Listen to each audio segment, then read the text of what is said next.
Hey everybody, welcome back to another episode of Ready Speaker. Today I'm reviewing the movie Wakanda Forever, Black Panther, part of the Black Panther franchise. It's, let's see, screenplay by Ryan Coogler, Joe Robert Cole, and I guess created by Stan Lee, and director Ryan Coogler. Not really sure what else he's done. And obviously we know this is a new Black Panther with a whole bunch of not new characters, but missing the main character of the original Black Panther. So this is moving forward. And it's Shuri, Nakia, Okoye, Mbaku, and Ramonda are back as major players in this film. And it's kind of an interesting film. I think it clocks in. Let me see where it clocks in. I'm not sure the time here, the duration. It's actually a 6.9 on the IMDb rating as of today. I'm not sure if it's, I don't know. I think it should be a little more than that. That's just me, but that's just how I think it is. I don't know. The time is over 2 hours. I know that. Let me see if it says time here. It doesn't really matter, I guess.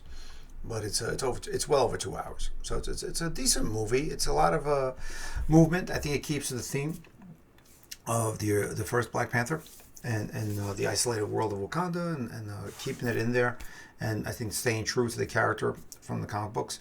I will say watched it a couple times. I will say watching this, it definitely has a godlike mythology feel.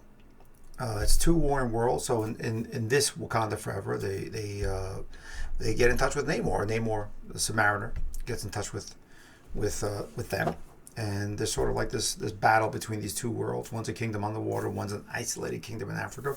There's a lot of plot holes in it. I'm not going to go into them too much. I don't think we really need to. I think it doesn't really slow down the story. I think if you really think about it too much, it's just too many things don't really match in this world or in a world like this. But that's not really any reason to hate the movie. I don't think comic books have real logic in them anyway. It's pretty much panel to panel, and it stays true to that theme. Visually, I think it's a very appealing film. I think a lot of the characters are strong. I think a lot of the actors chosen. I think the only one that's probably not my favorite in this is they have a scientist girl, Riri, Dominique Thorne. I think that's her. I don't know if I really needed to see that character in it. I don't know if that really pushed along the story. I think having well, let's just talk about the theme of it. The theme is that the world now wants vibranium. They know about Wakanda. They know it's a hidden empire, with vast technology, resources of technology. It's all based on vibranium. And now they got somebody to discover how to discover vibranium elsewhere. And they were going to, because Wakanda's not sharing. So they find it, and it happens to be in the water. And now we're talking about the Submariners. And then you have Namor in that. And that sort of becomes this battle of the world wants to take over this, and these two powers really own only this resource. And there's interesting plays with it. I think there's an interesting thematically. It's two world powers that are dominating over everybody else. So you're looking at it like a Russia and a U.S. setting almost, at least in recent history, of the two world powers holding the nuclear weapons. And I guess that's sort of the roles they're playing there of who owns that. And if the rest of the world gets a hand of it, one, do they lose their power? And two, can you trust them to use that power in a respectful way, or just to obliterate everybody else? So it's kind of interesting, because they make mention of the colonizers and what these surface dwellers or non-isolated surface dwellers use. People who aren't connected to their tradition, their ancestors, and their history and their roots. I think that's a big play on this, is the connection to ancestors, the connection to your roots, connection to nature, connection to earth, water, the sky. I think that's a big push with these. So I don't really see the reason for the Dominique, the Riri character. It just didn't really define anything for me. Looked more like, or at least it felt more like it was a catalyst for certain failures in the story, but you have to put in something, I guess, and that sort of like moves it along. And it's fine. It's not a huge hole. Like I said, there's a bunch of little holes in the storyline, and things just don't sort of make sense if they're really thinking about it, because they're smart cultures. These are not ignorant cultures. They're actually really smart cultures with a lot of technology and things that push them forward well beyond the ambitions of America, France, or anybody else, and they're even like trying to get mercenaries to come and steal the technology. That's how deep it is and how frantic they are. So it's definitely a real play on, say, the two world powers, Russia and the U.S., and how the rest of the world sees them. So which is kind of interesting. I just thought about that right now, how that correlates. I don't know if that's part of the thought process when they were shooting this or writing it, but it definitely feels that way. What also feels in a certain way about this film is it feels very DC. And don't get mad at me. I know they're two different worlds, but the thing with Marvel, at least the way I see it, is that Marvel has a very big world picture. It's never very localized, even though there are settings. It's New York, it's whatever that place in Eastern Europe they blow up or try to blow up, and all these things. It's never local. It's never really a neighborhood, and that's always been a Marvel thing. And that's why they created Spider-Man to compete with the success of DC of being very localized. Use your neighborhood superhero. Whereas mostly they're not. Whereas DC is almost always situated in a town. They are the protector of a city. They are a protector of a region. Even Green Lantern is a protector of this quadrant, this universe. So there's defined borders in it. And Marvel generally doesn't do that. It's usually an alien or spirit creature, whatever, covets this world for some reason because we're that kind of awesome, which I don't know if that really scales well. I mean, really think about it. I mean, we're probably just cattle to most aliens, or on the level of that, and they would just use us to take our resources. But DC works on a very local level, and they fail when they go on a big level. They try and do world saving, because that sort of always fails. But this reminds me a lot of Wonder Woman. Wonder Woman, the first one, and the way Wonder Woman, the island plays out in Justice League. Which actually, I don't think was really that bad of a movie. I just don't. The Batman Superman thing just doesn't work. But I think the whole team coming together and what they're battling, I think actually does work. And everything on the island with the Amazons does work for me. It's actually one of my favorite parts of that movie, of the strength and the fortitude of that and their military. And that's what I think with this is these characters all know they have a purpose, and a purpose to protect a way of life that is anchored on a resource, of a finite resource.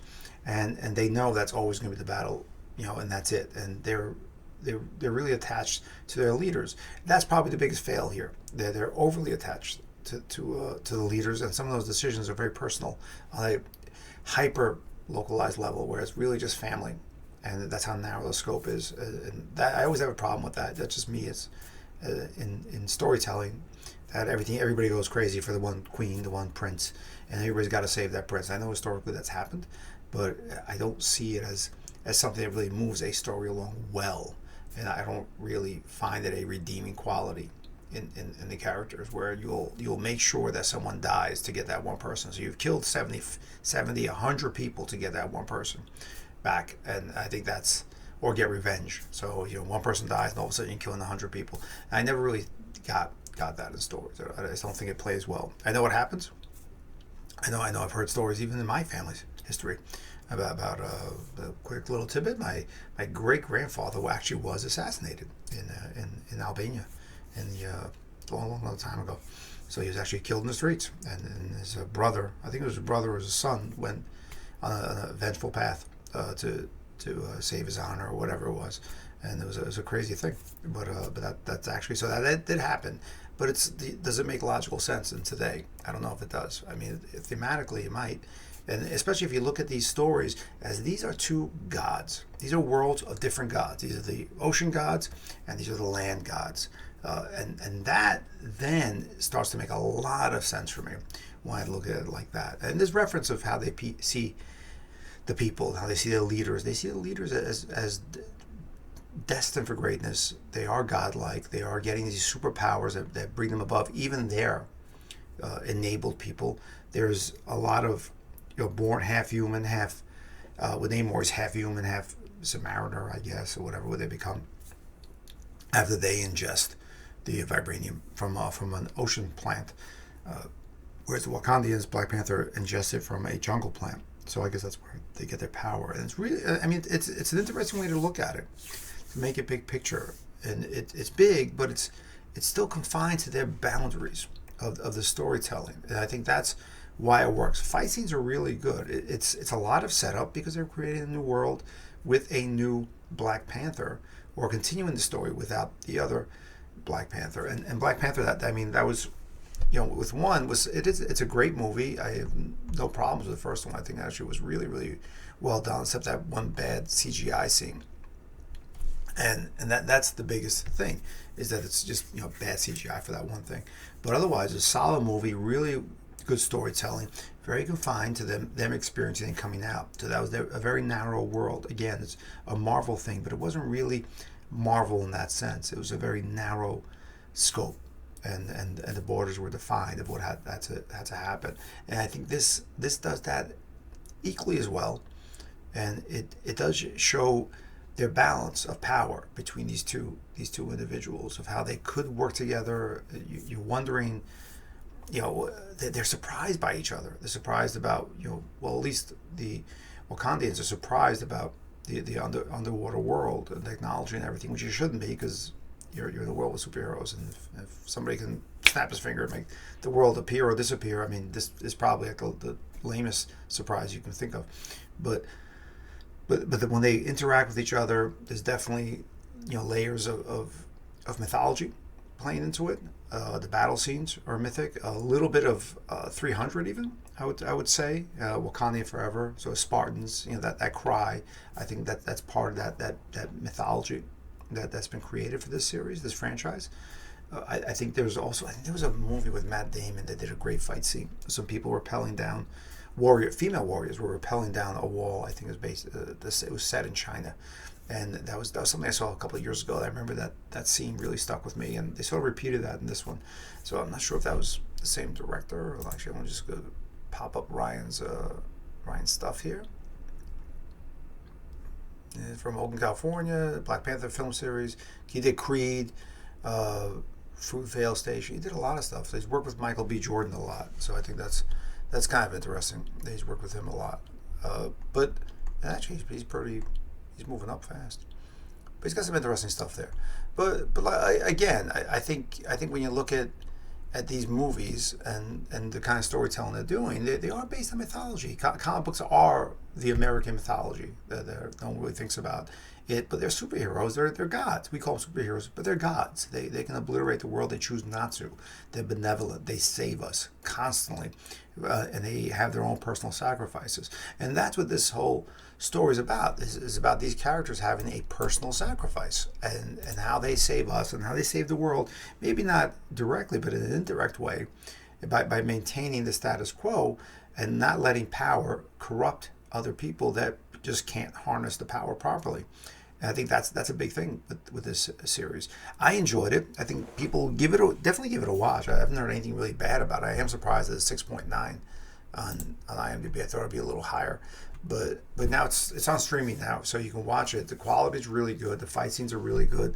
It's a little bit of a slow startup, but again, they're recreating the world. They're actually introducing a different energy from the characters and how this world happens.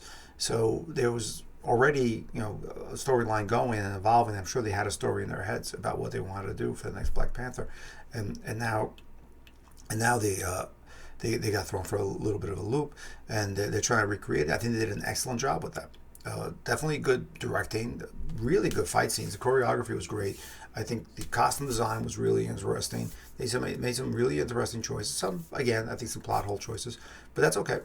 They're colorful. They're dealing with cultures that are indigenous, and they're trying to anchor that into history and ancestors, and trying to give a little bit of weight about people and their backgrounds, rather than just saying this is your role and that's it, and become something new.